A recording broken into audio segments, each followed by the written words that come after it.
हमारे चैनल को सब्सक्राइब करें और बेल आइकन दबाएं। मैं हूं दयानंद शेट्टी और आप मुझे इंस्पेक्टर दया के नाम से जानते हैं। For more episodes of CID subscribe to lift crime and hit the bell icon. हो सकता है जिस गन से ये आदमी इस लड़की को मारना चाहता था, उसी गन से इस लड़की ने इस आदमी को मार दिया है। अभी पता चल जाएगा। देखते हैं गोली मारी गई कि नहीं। ये क्या कर रहे हैं आप? लाश के साथ छेड़छाड़ कर रहे हैं। प्लीज क्यों ना कोई इन्हें रोकिए, रोकिए इन्हें कोई प्लीज।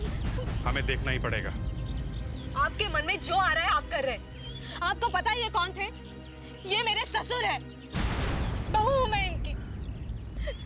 ये मुझे क्यों मारने लगेंगे? हम सीआईडी से हैं। मैं इसे भी प्रद्युम्न हूं। आपके ससुर की मौत का दुख है मुझे, मगर कुछ सवालों का जवाब तो आपको देना ही पड़ेगा। आपका नाम सुषमाया है? जी। कल रात आप कहाँ थी? हॉस्पिटल में। कल रात इनका एक्सीडेंट हो गया था, इसलिए उन्हें वहां लेके गए थे। एक्सीडेंट? इनका एक्सीडेंट कब हुआ?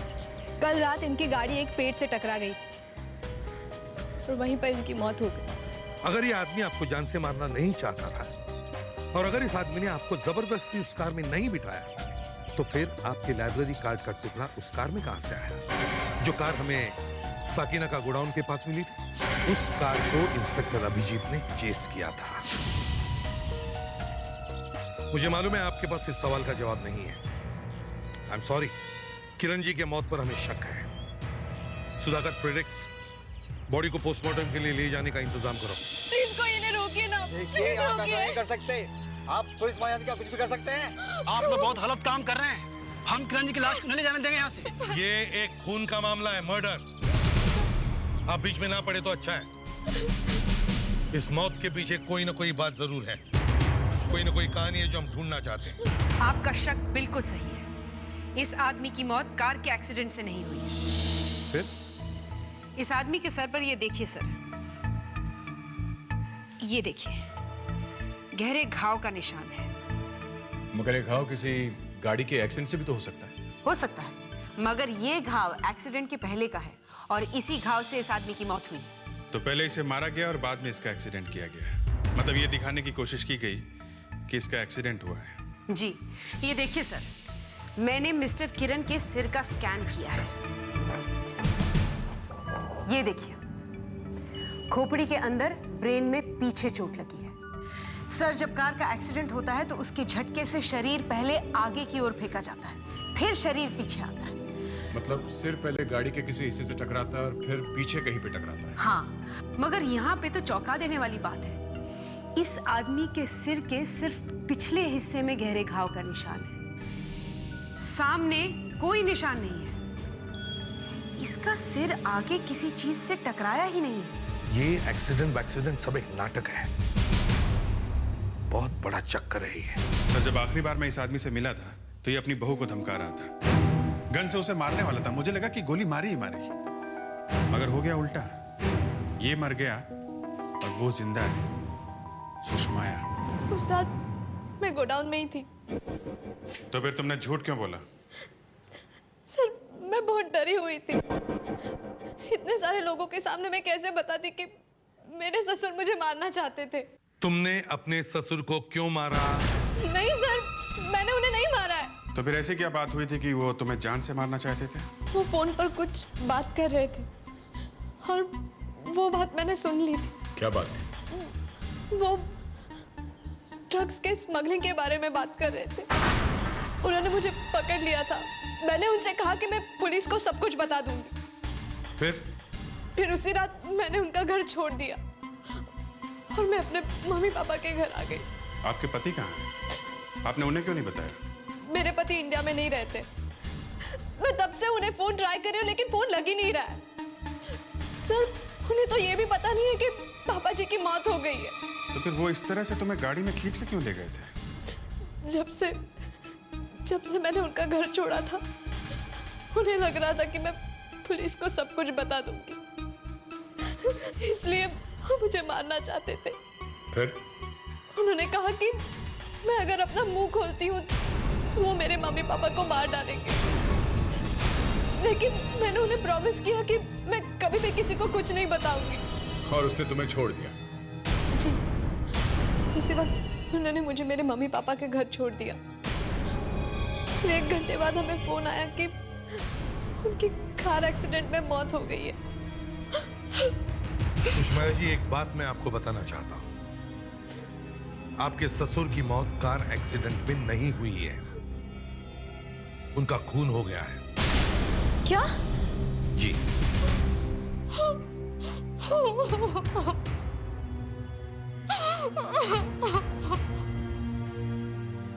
मुझे इस लड़की की बात पर बिल्कुल विश्वास नहीं है, ये झूठ बोल रही है। तुम फौरन वहां जाओ जहां गाड़ी का एक्सीडेंट हुआ है। और अभिजीत, तुम डॉक्टर के पास जाओ, अपने सिर का चेकअप करवाओ। इस तरह से बार बार चक्कर आना अच्छी बात नहीं है। तुम्हारे ब्रेन में थोड़ी स्वेलिंग है। किस्मत अच्छी है कि ज्यादा नुकसान नहीं हुआ। ये चोट तुम्हें कब लगी थी? पता नहीं, शायद 2 हफ्ते पहले।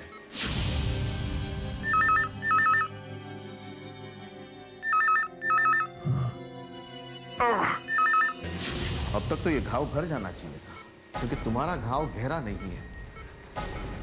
इस तरह की चोट में अगर इलाज न भी किया जाए तो भी अपने आप ठीक हो सकता है।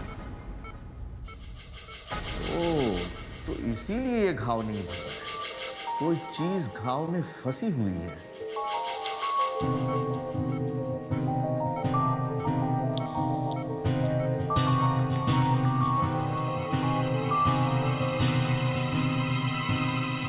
ये तो लकड़ी का छोटा सा टुकड़ा है। डॉक्टर, मैं इस टुकड़े को अपने साथ ले जा सकती हूँ? जी हाँ, क्यों नहीं। अदिति, अभी हमें एक्सीडेंट साइट पे जाना है, दया के पास। सर, आप जाइए, मुझे कुछ और काम है। ठीक है। Thank you doctor, thank you very much. Sir, मुझे आपके बाल का एक सैंपल चाहिए। बाल? अदिति, तुम बिना बताए मेरे घर में घुसी, मेरे जूतों के प्रिंट लिए। तुमने ये साबित कर दिया कि उस रात मैं रिया के घर में था। वैसे ये सच भी है। और अब तुम्हें मेरे बाल क्यों चाहिए? क्या तुम मुझे फांसी पर चढ़ा के मानोगी? ये आप क्या कह रहे हैं सर? मुझे तो कुछ मैच करके देखना है बस। जो करना है करो। तुम्हें मेरे बाल का सैंपल चाहिए?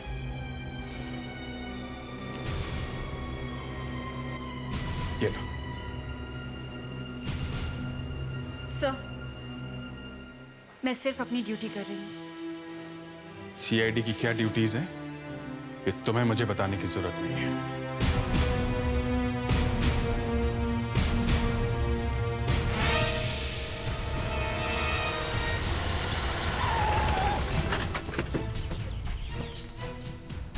आ जाए। बस कार इस पेड़ से टकराई थी। गाड़ी की हालत काफी खराब है, बुरी तरह से टूट फूट गई है। सामने का हिस्सा तो पूरा पिचक गया है। मतलब काफी स्पीड में हो। गाड़ी को देख के तो यही लगता है। स्पीड को देख के तो नहीं लगता कि कार की इतनी बुरी हालत हुई होगी। पेड़ को तो ज्यादा चोट लगी हुई नहीं दिखती। यही तो चौंकाने वाली बात है। अगर गाड़ी इतनी बुरी तरह से एक पेड़ से टकराई थी तो फिर पेड़ को क्यों कुछ नहीं हुआ? कहीं ऐसा तो नहीं कि कार इस पेड़ से टकराई ना हो? तो फिर इतने सारे कांच के टुकड़े कहां से आए? ये कांच के टुकड़े तो कुछ भी नहीं है। इससे भी ज्यादा टुकड़े कार के अंदर से मिले हैं। मेरे कार के अंदर से? एक्सीडेंट की वजह से अगर आदमी का सर विंड स्क्रीन से टकराएगा तो कांच के टुकड़े उड़ के बाहर की तरफ गिरेंगे ना। इतने सारे कांच के टुकड़े कार के अंदर? ये भी तो हो सकता है कि आदमी का सिर विंडस्क्रीन से टकराया ही ना हो, बल्कि टकराने की वजह से गाड़ी के सामने का कांच टूटा और कांच के सारे टुकड़े अंदर आ गए। मतलब आदमी भी अंदर और कांच भी अंदर? हाँ बिल्कुल।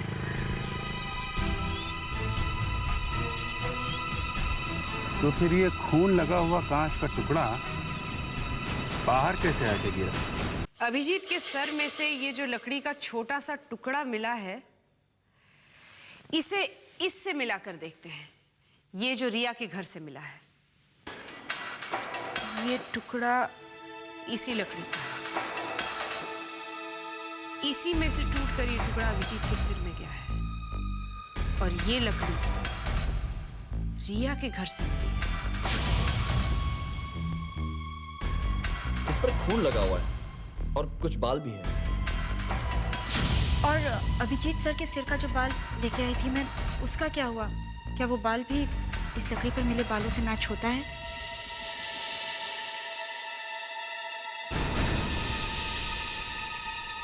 दोनों बाल मैच हो रहे हैं। मतलब रिया के घर पर मिली लकड़ी पर जो बाल हैं वो अभिजीत सर के ही हैं। है ना? कैसे हो सकता है ये? विंड स्क्रीन का कांच टूट के अंदर बैठे आदमी को लगा है, तो खून लगा हुआ कांच का टुकड़ा भी अंदर ही होना चाहिए ना? हाँ बिल्कुल। इस एक्सीडेंट की कहानी में गड़बड़ जरूर है। सर यहाँ ये आप एड्रेस ये देखिए, इस पे खून लगा हुआ है। टिश्यू पेपर का शेप देख के लगता है किसी ने इस पे अपने हाथ पोंछे और फिर इसे यहाँ फेंक दिया। इस पे कुछ छपा हुआ है, किसी होटल का टिश्यू पेपर लगता है। क्या लिखा? Congratulations on the merger. 2 कंपनियों के मिलाप पे बधाई। सनशाइन इंटरनेशनल 3 सितंबर 2004। ये तो वही होटल है ना जहाँ पे 3 सितंबर को एक कॉर्पोरेट पार्टी हो रही थी? और इसी होटल से चंदमाना की कार चोरी हो गई थी। सर कल रात में मैं एक होटल में पार्टी के लिए गई थी। तकरीबन 11 बजे जब मैं बाहर लौटी तो गाड़ी गायब थी, चोरी हो गई थी। सुधाकर तुम ऐसा करो, उस रात मतलब 3 सितंबर की रात को सनशाइन इंटरनेशनल होटल में जो पार्टी हुई थी, उस पार्टी में आए मेहमानों की लिस्ट वहाँ होटल से मांगो। पता करो कौन कौन आया था वहाँ। और ये कांच हम लोग फोरेंसिक लैब में लेके चलते हैं, शायद कांच पे लगा खून कुछ बता दे।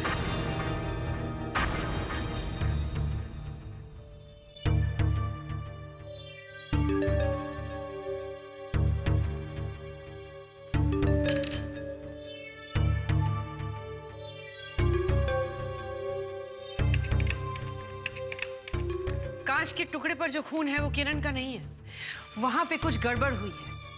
और आप लोग ये टिश्यू पेपर जो वहां से उठा कर लाए हैं, इस पर लगा हुआ खून और कांच पे लगा हुआ खून एकदम मिलता है। इसका मतलब है कोई और आदमी भी था वहाँ पे और उसी ने किरण को मारा है। वहां कोई एक्सीडेंट नहीं हुआ है।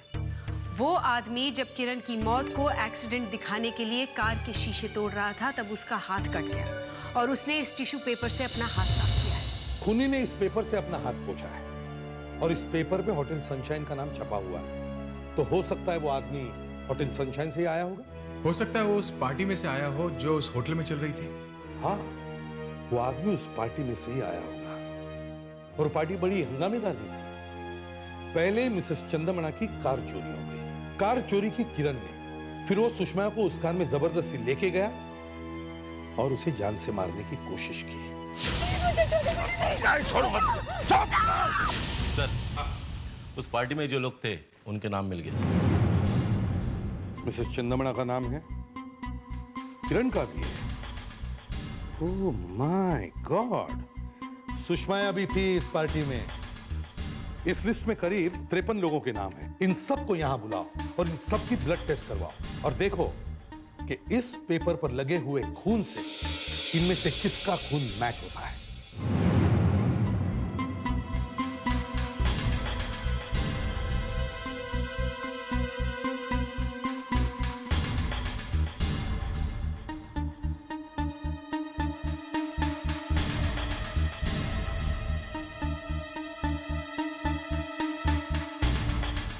क्या नाम है आपका? विजय।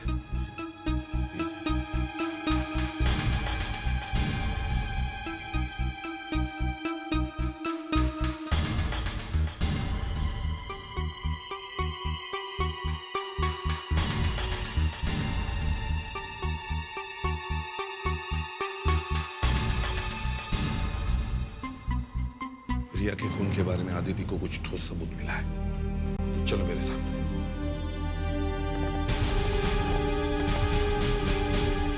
आदिति, क्या पता चला? सर, ये देखिए। ये तो वही लकड़ी का टुकड़ा है जो डॉक्टर ने मेरे सिर में से निकाला था। और इस टुकड़े को देखते ही मैं समझ गई थी कि ये कहां से आया होगा। इस रॉड पर लगा हुआ खून तो इस लड़की का है, मगर इस पर लगे हुए बाल इस लड़की के नहीं है। मैंने आपके बाल को उस लकड़ी पर मिले बाल से मिला के देखा। फिर? दोनों बाल मैच होते हैं। इसका मतलब है राजशेखर ने उस लकड़ी से अभिजीत के सिर पे मारा और फिर बेहोश अभिजीत की गन निकाल के राजशेखर ने रिया का खून कर दिया। मगर तुम वहां गए क्यों थे? मुझे कुछ याद नहीं है, मुझे नहीं पता सर। मगर मुझे पता है।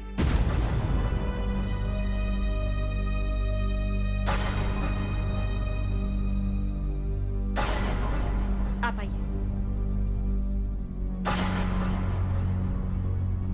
निखिल, तुम जानते हो इसे? हाँ सर, ये मेरा बहुत पुराना दोस्त है। तुम्हारा इस केस से क्या लेने देना? मैं बताती हूँ। उस दिन मैंने रिया की सारी फोन डायरीज चेक की और उनमें मुझे अभिजीत सर का नंबर मिला। तो रिया ने अभिजीत को फोन किया था? हाँ, मगर उसके ठीक पहले रिया ने इन्हें फोन किया था, निखिल को। रिया को अभिजीत से मैंने ही मिलवाया था अपनी बच्चे की बर्थडे पार्टी पर। वो जानती थी कि अभिजीत एक पुलिस ऑफिसर है और जिस रात को रिया का खून हुआ था उसी दिन उसने मुझे फोन भी किया था। हेलो निखिल, मुझे एक आदमी राजशेखर बहुत परेशान कर रहा है। मुझे तुम्हारी मदद की जरूरत है। हाँ बोलो। वो जो तुम्हारा दोस्त है ना, पुलिस ऑफिसर। कौन? अभिजीत? हाँ, उसे प्लीज कहो ना इस राजशेखर को जरा धमका दे। मैंने उससे कहा कि अभिजीत ऐसा आदमी नहीं है, लेकिन वो जबरदस्ती मुझसे अभिजीत का नंबर मांगने लगी और मुझे देना पड़ा। शायद उसने मुझे फोन किया होगा, इसीलिए रिया का एड्रेस मेरे पास लिखा हुआ था।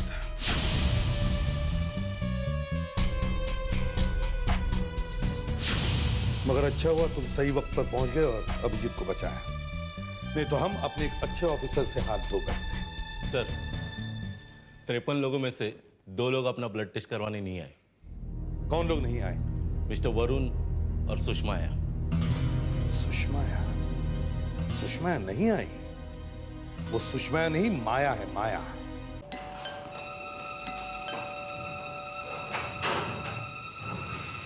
सुषमा जी घर में है? बंसी, कौन आया है? टैक्सी आ गई क्या? एयरपोर्ट जाना है, कहीं देर ना हो जाए। आप कहीं जा रही हैं? वो मैं एयरपोर्ट जा रही हैं? हम लोग आपको छोड़ देते हैं, हम लोग भी वहीं जा रहे हैं। किस फ्लाइट से जा रही हैं आप? नहीं। सुधाकर, इनका सामान उठाओ। ये नहीं जाना चाहती है तो हम इन्हें सीआईडी लॉकअप में लेके चलते हैं। दीजिए। नहीं, सामान मत उठाना प्लीज। अगर लॉकअप में नहीं चलना है तो सब सच बताओ, ओके? सच बताओ। मैं तुम्हें 2 मिनट देता हूं।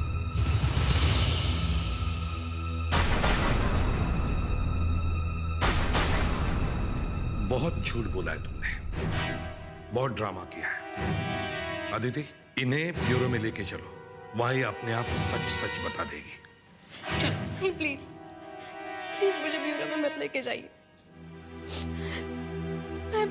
मैं सब कुछ सच बता दूंगी। मैंने ही अपने ससुर को मार डाला है। वो मुझे मारना चाहते थे, लेकिन मैंने उन्हें मार दिया और फिर उनकी लाश को कार में डालकर एक पेड़ से टकरा दी, जिससे ये लगे कि किरण एक्सीडेंट में मारे गए। You are under arrest. नहीं, उसने कुछ नहीं किया। किरण को मैंने मारा। नहीं पापा, आप कुछ मत कहिए, प्लीज कुछ मत कहिए। तुम चुप रहो। सर, मैं सुषमाया का पिता हूं, इसने कुछ नहीं किया। आप प्लीज इसे छोड़ दीजिए, मैं आपको सब कुछ बताता हूं। पापा प्लीज आप कुछ मत कहिए, प्लीज कुछ मत कहिए। बोलने दो बेटा, बोलने दो मुझे। उस रात सनशाइन इंटरनेशनल होटल में पार्टी थी। उस पार्टी में किरण और सुषमाया के साथ मैं भी था। फिर पार्टी में मैंने अपने ससुर की बातें सुन ली थी। वो फोन पर किसी से ड्रग्स के बारे में बातें कर रहे थे। 50,000 के मेंड्रेक्स की टैबलेट्स का बंदोबस्त कर सकता हूं। हाँ, नहीं, मैं वहां नहीं आ सकता, तुम्हें यहां आना होगा। Okay, all the best.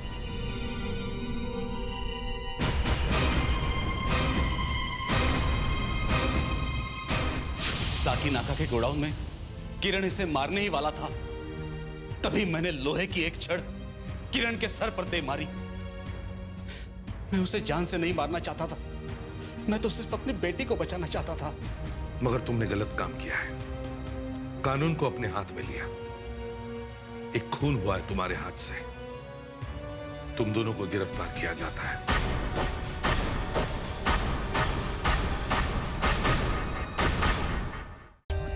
For more updates, subscribe to our channel, click the show links and enjoy watching the videos.